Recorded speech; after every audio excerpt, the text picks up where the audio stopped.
Hello मेरे बच्चों, I am doctor Gargi Singh, your favourite biology educator and in this video मैं 10 minute में आपका एनिमल टिश्यू कवर कराने वाली हूं।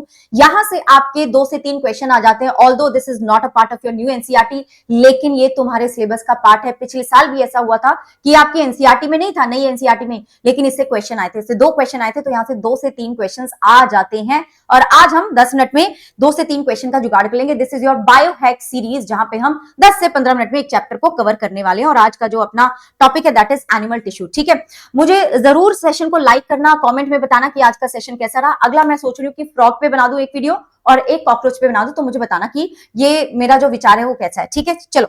और ये है मेरा बच्चे एक ही पेज में, दिस इज 1 पेज नोट, एक ही पेज में मैंने पूरा का पूरा एनिमल टिश्यू खत्म कर दिया। तो ये वाले पेज ना आपको बहुत ज्यादा इंपॉर्टेंट है रिवीजन के लिए। ठीक है जी। और ये आपको कहां मिल जाएंगे? ये आपको मेरे टेलीग्राम पे मिल जाएंगे, which is t.me/Dr. Gargi Singh। बाकी मत ज्वाइन करना, बाकी फेक है, सिर्फ इतना लिखोगे तो ही मेरा टेलीग्राम है। And also this Telegram is going to be your life line for the next 45 days, तो इसको ज्वाइन करके रखना।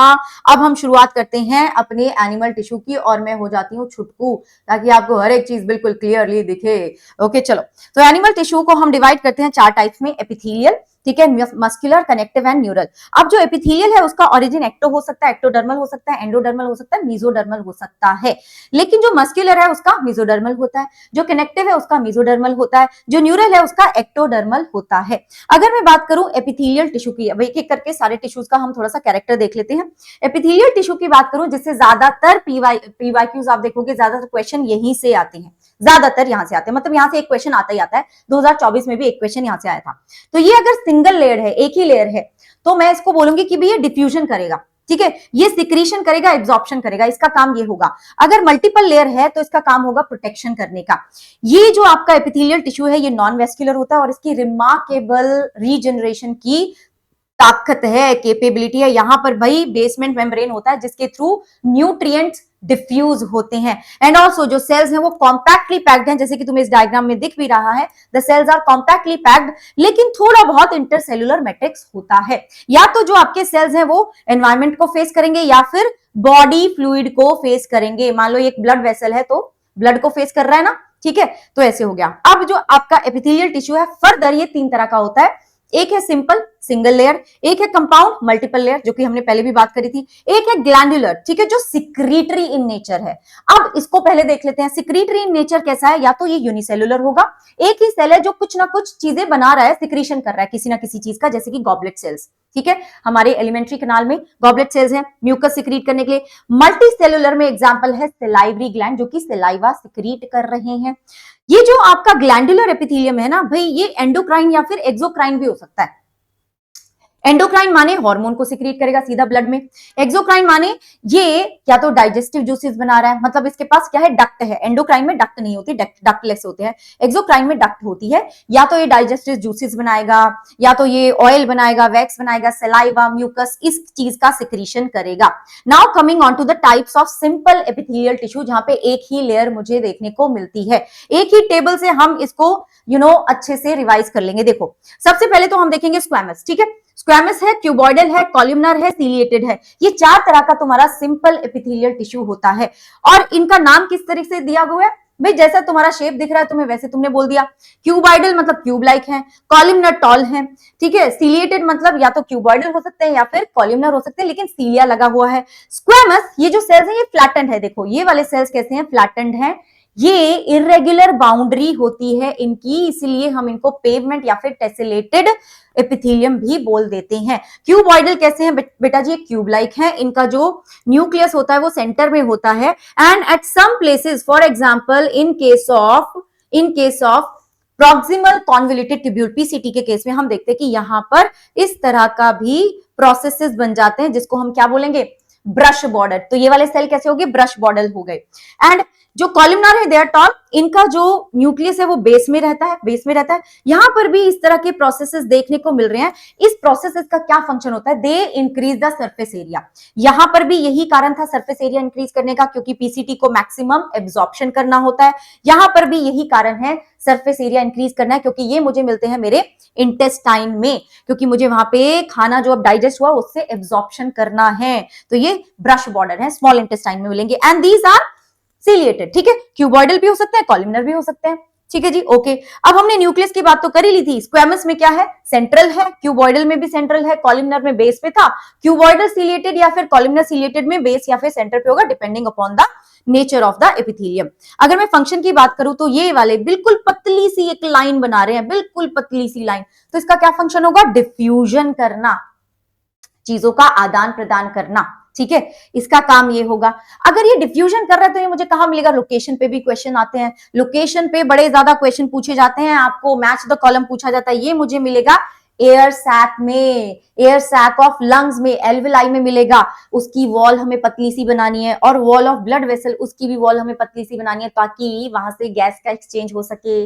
ब्लड वेसल की वॉल पतली बनानी है ताकि वो टिश्यूज के साथ न्यूट्रिएंट्स एंड गैसेस का एक्सचेंज कर सके। अब हम बात करेंगे क्यूबॉइडल की, इसका लोकेशन क्या है, इसका लोकेशन वैसे तो मैंने तुम्हें बता दिया था कि ब्रश बॉर्डर्ड मुझे मिलते हैं पीसीटी में, और जो सिंपल क्यूबॉइडल है वो मुझे मिलेंगे डीसीटी में, ठीक है। एब्जॉर्प्शन मतलब ये भी एब्जॉर्ब करेगा चीजों को, लेकिन भाई इतना नहीं जितना ये कर रहा है, ठीक है, ये बहुत ज्यादा कर रहा है, मैक्सिमम कर रहे हैं। तो ट्यूबुलर पार्ट ऑफ नेफ्रॉन में मिल गए, डक्ट ऑफ ग्लैंड्स में भी हमें यही मिल रहे हैं, डक्ट्स ऑफ ग्लैंड्स में भी यही मिल रहे हैं। अगर मैं बात करूं कॉलमनर की, तो यहाँ पे इसका काम है सिक्रीशन एंड एब्जॉर्प्शन, क्यूबॉइडल का काम भी यही था, सिक्रीशन एंड एब्जॉर्प्शन। वाई बेटा जी, सिक्रीशन एंड एब्जॉर्प्शन, देखो सेल का साइज बढ़ चुका है, क्यों बढ़ा होगा कि या तो मुझे कोई चीज सिक्रीट करनी होगी, मैं कुछ बना रही होंगी अपने अंदर तो मुझे वो सिक्रीट करनी है, या फिर मुझे कोई चीज एब्जॉर्ब करनी होगी, ठीक है। अब अगर तुम्हारी किडनी की बात करूं, ठीक है भाई, वहां पे भी तो एब्जॉर्प्शन एंड सिक्रीशन का काम चलता है। अगर मैं तुम्हारी एलिमेंट्री कैनाल की बात करूं, इंटेस्टाइन की बात करूं, स्टमक की बात करूं, तो वहां पर भी तो सिक्रीशन होती है डाइजेस्टिव जूसेस की,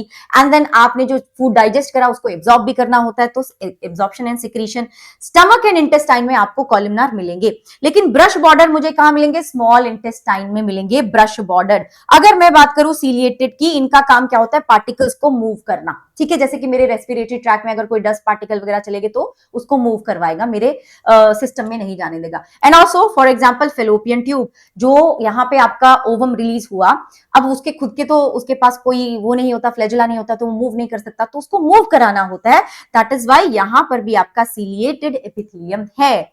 ओके बच्चों, तो दिस वाज अबाउट द, अच्छा अभी हमारा सिंपल हो गया।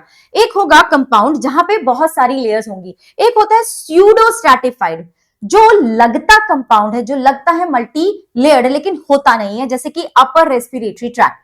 तो कंपाउंड हमारे पास दो तरह का होगा, एक स्ट्रैटिफाइड हो गया, एक ट्रांजिशनल हो गया।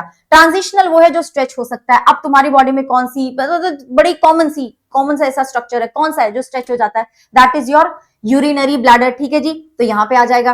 अब स्ट्रैटिफाइड की बात करते हैं, ये दो तरह का हो सकता है, या तो केराटिनाइज्ड होगा, केराटिनाइज्ड मुझे कहां मिलेगा, ड्राई एरियाज में, जैसे कि मेरा स्किन, ठीक है, या फिर नॉन केराटिनाइज्ड होगा, ये कहां मिलेगा, जो मॉइस्ट एरियाज है, जैसे कि मेरा बकल कैविटी, जैसे कि मेरा फेरिंग्स, जैसे कि lining of the ducts of salivary glands and pancreas, वहां मिलेगा।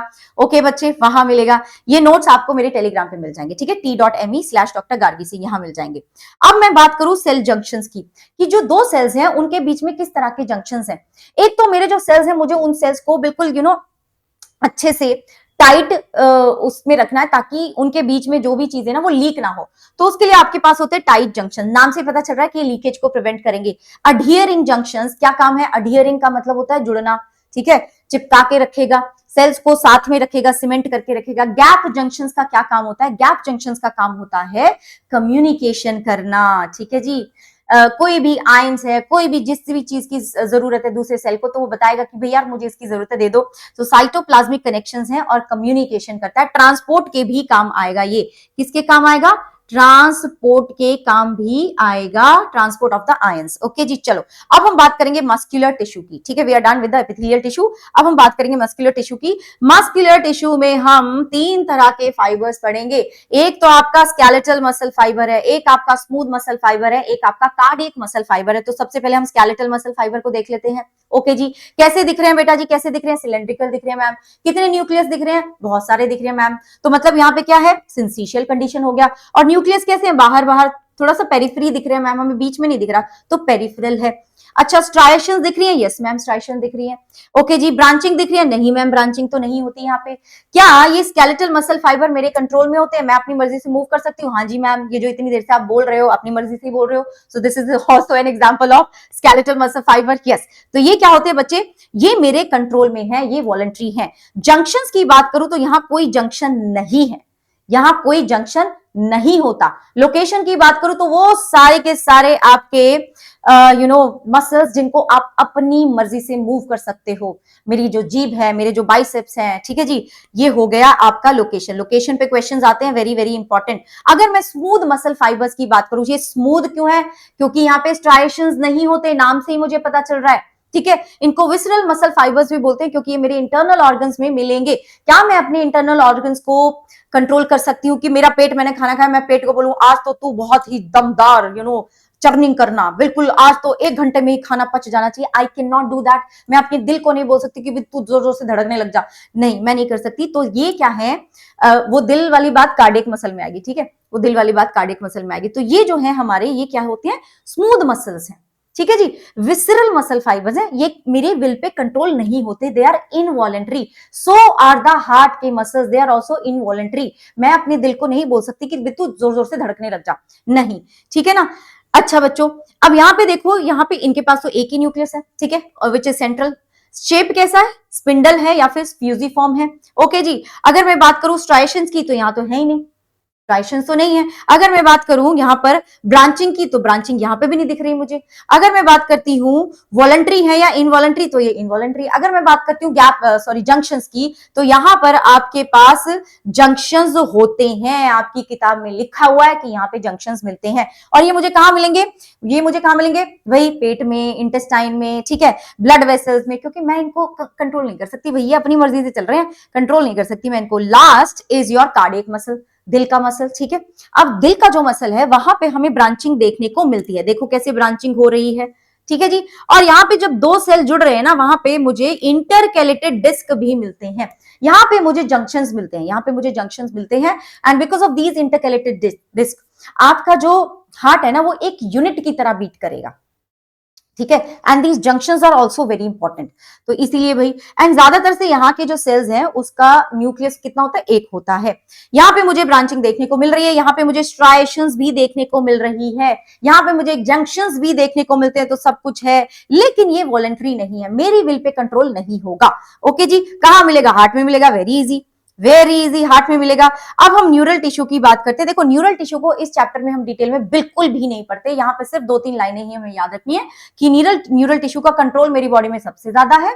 न्यूरल टिश्यू में 2 तरह के सेल्स होते हैं, एक होता है एक्साइटेबल जिसको हम न्यूरॉन बोलते हैं, एक होता है नॉन एक्साइटेबल जिसको हम न्यूरोग्लिया सेल्स बोलते हैं, जो कि आपके ज्यादा होते हैं, more than 50% is your neuroglia cell, ठीक है। डिटेल में हम न्यूरॉन का स्ट्रक्चर पढ़ते हैं नर्वस सिस्टम में। वैसे इसकी जो बॉडी है, एक नर्व सेल की जो स्ट्रक्चर है, उसमें आपको डेंड्राइट्स देखने को मिलते हैं, सेल बॉडी देखने को मिलती है, एंड एक लंबा सा प्रोसेस होता है जिसको हम एक्सॉन बोलते हैं। अब हम बात करते हैं कनेक्टिव टिश्यू की, ठीक है। कनेक्टिव टिश्यू में हमें 3 तरह की चीजें दिख रही हैं। मैट्रिक्स, यहाँ पे बहुत सारा मैट्रिक्स होगा, हमें एपिथेलियम में पढ़ा था ना कि थोड़ा बहुत मैट्रिक्स होता है, यहाँ बहुत सारा होता है। मोस्टली हाई एलोरॉनिक एसिड, ठीक है, which is mucopolysaccharide. Okay, connective tissue की अगर मैं बात करूं तो वहां पे मुझे सेल्स मिलेंगे।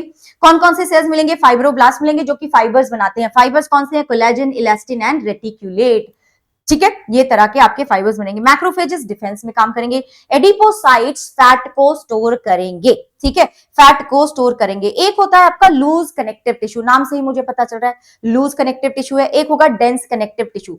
लूज कनेक्टिव टिश्यू में 2 तरह का टिश्यू आएगा further, one is areolar, another is adipose, ठीक है, एरियोलर एडिपोज। अब जो एरियोलर है उसमें आपके कौन कौन से सेल्स होंगे? फाइब्रोब्लास्ट होगा, मैक्रोफेजेस होगा, ये हमने बात करी थी अभी। मैस्ट सेल भी हैं जो कि क्या सिक्रीट करेंगे? Serotonin, heparin and histamine.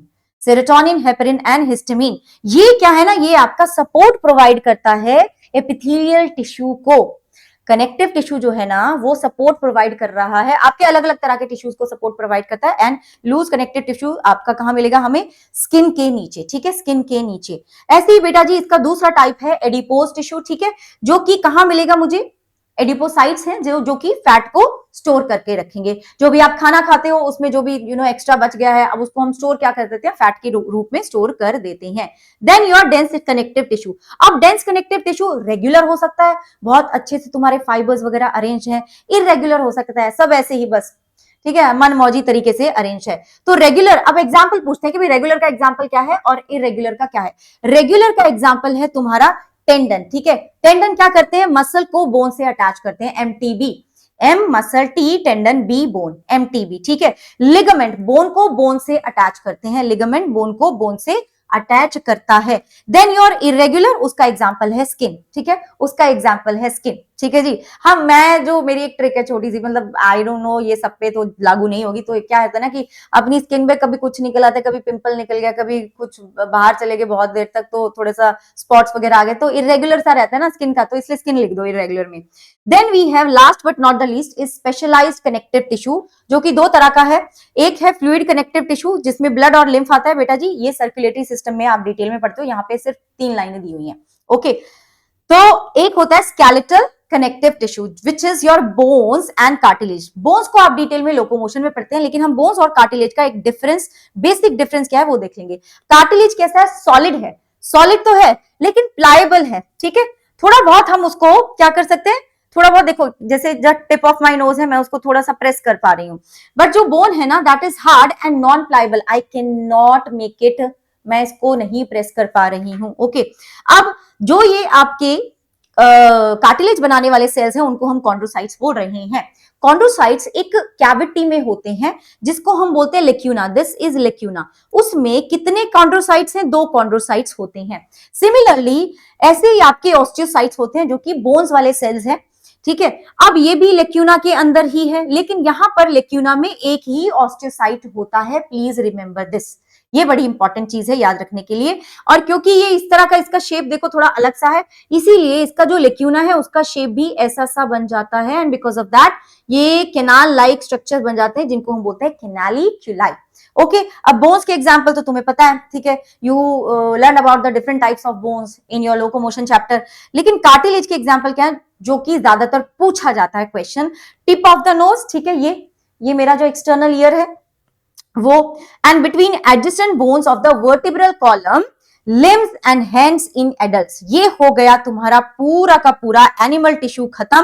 कैसा लगा मुझे बताना, सेशन को लाइक जरूर कर देना बच्चे, that is going to motivate me. उसी के अकॉर्डिंग कितने यहाँ पे लाइक्स आते हैं, कितने यहाँ पे कमेंट्स आते हैं, मुझे पता चलेगा कि यस बच्चे चाहते हैं कि ये चीज कंटिन्यू हो। That is going to decide the frequency of the sessions जो मैं बायो हैक में पुट आउट करने वाली हूँ। तो चलो bye bye, take care and I will see you in the Agni crash course. 11 बजे मिलते हैं, लिविंग वर्ल्ड और बायोलॉजिकल क्लासिफिकेशन खत्म करते हैं। बाय बच्चों, बाय, टेक केयर।